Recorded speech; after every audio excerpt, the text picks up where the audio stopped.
Gelagat SNH santriwati di Kendal sebelum ditemukan tewas di kebun, sering chattingan dengan pria. Rohmatun, ibunda santriwati Hafizah berinisial SNH, korban pembunuhan di Kendal sempat melihat ada yang beda dengan gelagat putrinya. Rohmatun melihat putrinya sering bermain handphone setelah keluar dari pondok pesantren. Rupanya, Rohmatun sempat memergoki SNH chattingan atau berkomunikasi sangat intens dengan seorang pria. Maklum, kehidupan di pondok melarang santrinya membawa handphone. Korban akhirnya curhat kepada sang ibunda jika ada seorang pria yang tengah mendekatnya. Pria tersebut mengaku berasal dari Pati dan memiliki pondok pesantren. Usianya lebih tua dari anak saya. Saya juga sempat lihat chattingan anak saya dengan dia. Ngakunya orang Pati dan punya pondok.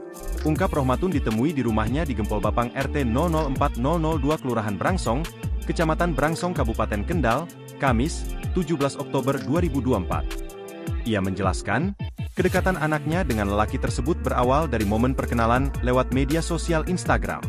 Setelah itu, keduanya intens berkomunikasi.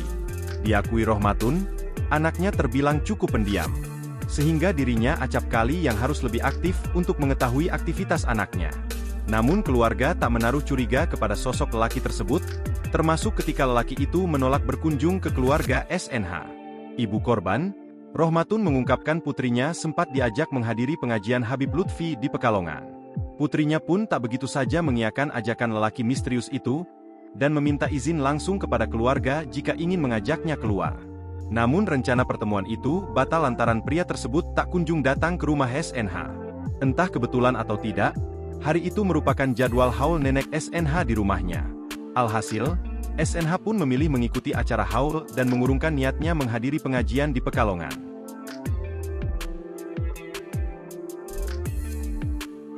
Download Tribun X sekarang, menghadirkan lokal menjadi Indonesia.